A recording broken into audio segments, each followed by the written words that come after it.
He can be a dictator? Yeah. Would you rather a democratically elected Joe Biden for a second term or a dictator Trump? Dictator Trump. What number rally we at? 82. Is there anything Donald Trump could do to disqualify him from your vote? No. Do you see now that, okay, you like these issues, but not the foundation of our entire process?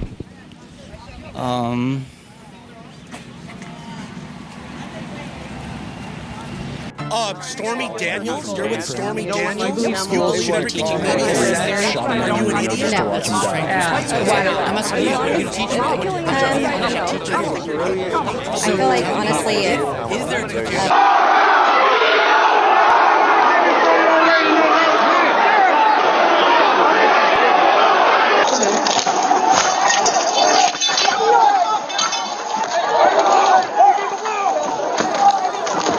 I need parent support.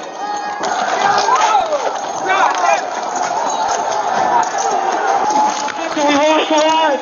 We lost the line.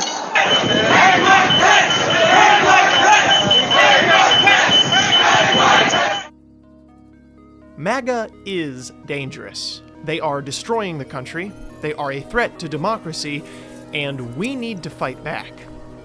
But they are also victims, and we need to start treating them like it.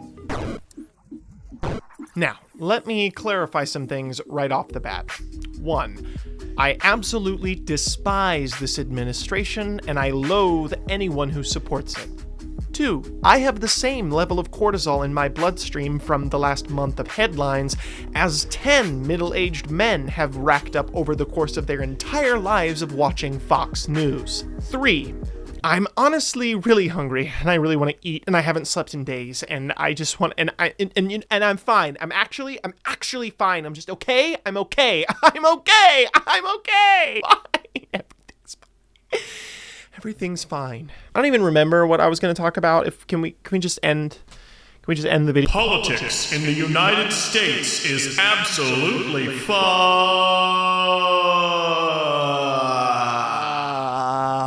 Why am I telling you not to call MAGA a cult? Look, I grew up Catholic and went to a private Catholic school, so I know a cult when I see one. Just like everyone who went to Catholic school, I became an atheist. At first, I was militant. I even went through the cringe Reddit anti-theist phase and watched this guy and this guy and this guy and all complain about how horrible religion was, and I ate it up. I loved it. I argued with people whenever I got the chance to, and I genuinely thought that most religions were cults. When you've fully detached yourself from these ideologies, it's really, really easy to see how harmful they are from the outside.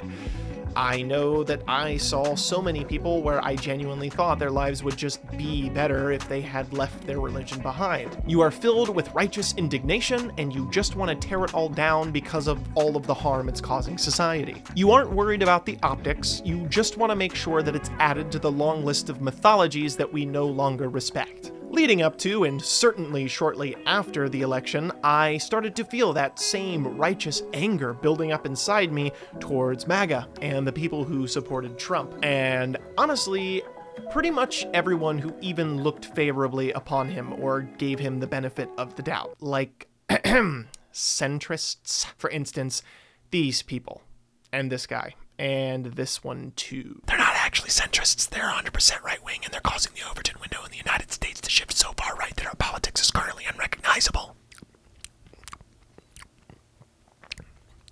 Cookie's good. I was furious. The reality-shattering experience I felt when Donald Trump got elected, of realizing that I was in the minority of people who cared enough to vote against Donald Trump, the guy who fucking tried to overthrow our democracy, was magnitudes beyond anything I felt when I deconstructed from Catholicism.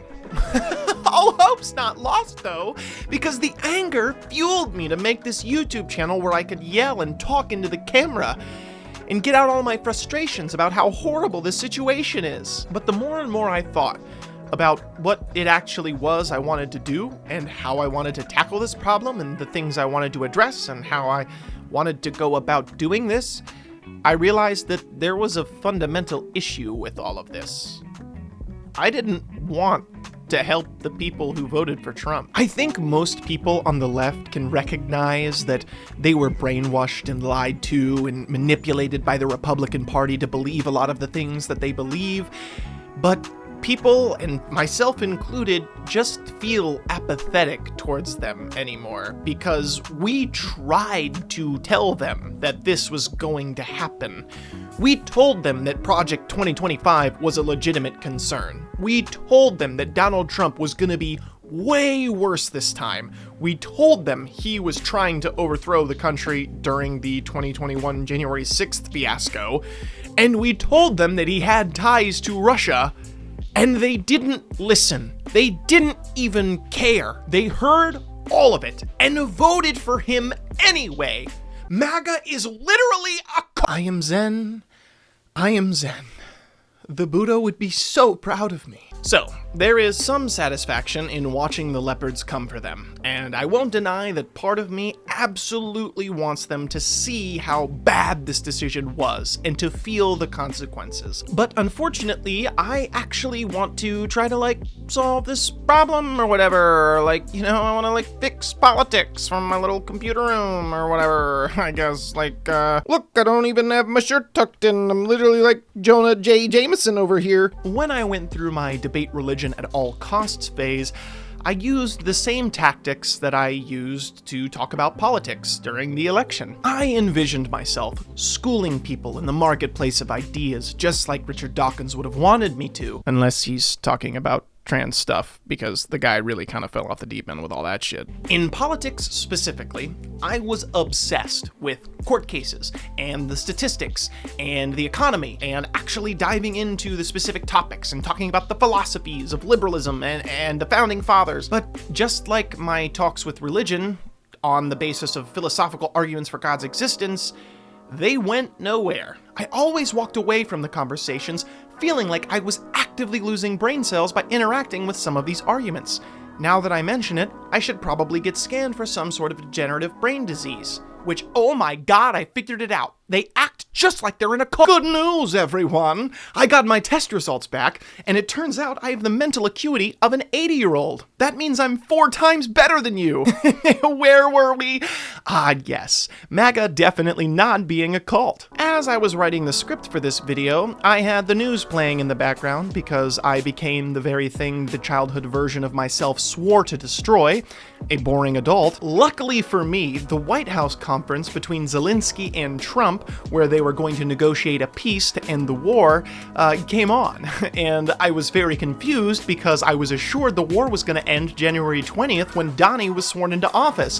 What the fuck, Donald? And I couldn't believe the sheer amount of disrespect shown towards someone who genuinely has been an amazing leader for his people during an intense and stressful time, who arguably is one of the most courageous Democratic leaders of our time. It was painful to watch. I was actually seething that America was putting on this embarrassing display for the rest of the world and ceding to Putin of all people. I thought, surely people are going to see this. Surely this will wake people up to, oh my god, they're actually blaming Zelenskyy. What the fuck is going on? These people are in a motherfucking cult. No, I'm going to say it. This is ridiculous. This crosses a line. I'm trying to save the country from these people, and then I'm trying to, no, when I'm trying to save America. What am I doing exactly? We can't really save America, but we can save Americans. And that's kind of my whole point with all these theatrics. America has never been defined by its leadership, because functioning correctly, it should just be a reflection of the American people. This administration is not a representation of what America could be, And it definitely isn't a representation of what America should be. My whole goal with this channel isn't just to save America from Donald Trump, although I will say that is of dire importance, but we need a long-term strategy to save Americans from themselves. Americans have been lied to. Their worldview has been distorted. They've been manipulated by the Republican Party as well as our adversaries, and we have lost our way. But it doesn't have to stay that way. So why shouldn't you call MAGA a cult? I'm reminded of a quote from the first Federalist paper, which, by the way, I'm working on rewriting them for modern times, so you should totally go check that out. Over here, the video, you should just click it, just click the video. Were there not even these inducements to moderation, nothing could be more ill-judged than that intolerant spirit, which has, at all times, characterized political parties. For in politics, as it is in religion, it is equally absurd to aim at making proselytes by fire and sword. Heresies in either can rarely be cured by prosecution.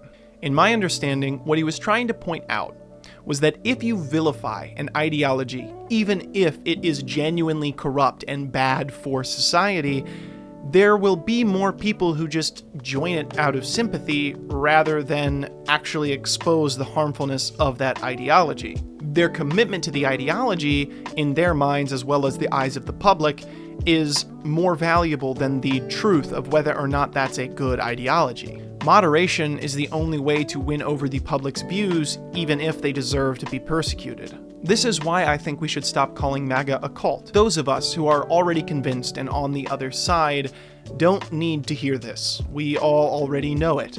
And the people inside are just going to be driven further into the rabbit hole instead of helping pull them out. They will just double down. And people in the middle will see us calling it a cult as a desperate ploy for attention. The truth is, their beliefs have become widespread enough that it has reached religion status, meaning even if it is a cult, it is believed by enough people, no one will ever view it that way. It's become too popular. Too many people see it as a normal view. We live in a post-truth world, and it's time we start understanding and combating that. We need to start treating MAGA like the victims they are. They were taken advantage of and tricked into having beliefs that are antithetical to the foundations of our country. And it is eroding our systems and our democracy. Do not get me wrong, this isn't easy. I don't want to do this. I still struggle with this. The Zelenskyy and Trump interview genuinely set me off to the point where I didn't even want to make this video anymore. I was thinking about scrapping it and doing something else. But the consequences from their actions are affecting everyone. And they're affecting too many people and causing too much of a problem not to fight this holistically. We need to think big picture. Millions of people have fought and died to protect the freedoms that we're throwing away. And I'm not just talking about the military, I'm talking about the protesters, the people who stood up for women's rights, for minority rights, for LGBT rights. All of these rights are about to be trampled on for absolutely no reason. We've abandoned our core values, and it's creating a massive issue. The truth is, there is too much at stake for us to die on the hill of they need to face the consequences. The consequences aren't theirs, they're society's as a whole, and we will all suffer, and I don't know if we let this happen, if it ever will be reversible. We need to fight this, and we need them on our side. We need everyone behind this. And dear God, believe me when I say, I want them to understand how royally fucked up this situation is. But unfortunately, the left doesn't have the social media infrastructure to fight back yet, and we need to take the time to build it and put it in place. I want to stress that I'm not saying we need to abandon our views or sugarcoat things for people. I believe we can live in both worlds. We shouldn't be afraid to call out this stuff and tell them how we feel, while also admitting we think that they're victims and we don't blame them. We don't hold them accountable, but this is the way things are now, and we need to fix it. We need to be confident with our views. And this comes from an understanding of our values and what we want the left to represent as a political identity. Do not be afraid to stand by the correct analysis of Donald Trump being an insurrectionist wannabe dictator who enacts fascist policies and installs oligarchs like Elon Musk to control the entire government just like an authoritarian regime would want to do, and violating our Constitution, and just generally being a deplorable human being. The world needs to know that Americans do not stand behind this president. We do not support this administration, and it does not speak for the American people. We need to ask ourselves what our long-term goals are as a political movement. We need a strategy for after deconstructing MAGA and removing Donald Trump from office in order to get people back behind a cohesive message that can move the country forward towards more progressive values without sliding us back into this horrible situation where we're all supporting someone who's completely antithetical to the reasons we even exist. This is truly the goal of my channel. I want to try to rebuild the public's faith in the left side of politics. I want to help create a better media environment that can actively fight back against the right's abuse of misinformation. We need a solid foundation of beliefs that we can point to and tell people this is what we stand for after we dismantle the current Republican Party's authoritarian and fascist ideals. It's not enough to point out that the right is behaving like a cult. We also need to point out why our ideas are better. We need to be an example of the change we want to see. I strongly believe in the potential of our system of government to lead global society. But right now, it's only potential. We should be able to feel proud of being Americans. And we can make our political systems work for us instead of against us. But in order to do that, we need a larger presence. We need a cohesive message, and we need a united party that stands for one thing. I still acknowledge we need action right now. We need to protest. We need to call our representatives. We need to get involved with our local parties and our institutions and try to put in as much effort as we can to stop the current trend right now. But we also need a long-term strategy for how we're going to fight the next authoritarian. How are we going to stave off the next populist who wants to torch the Constitution? I want to create an environment where we don't just settle back into the way things were. I want to provide a system that gives the American people what they need. This is what democracy is for. There are things we can improve right now, and we do not have to destroy democracy to do it.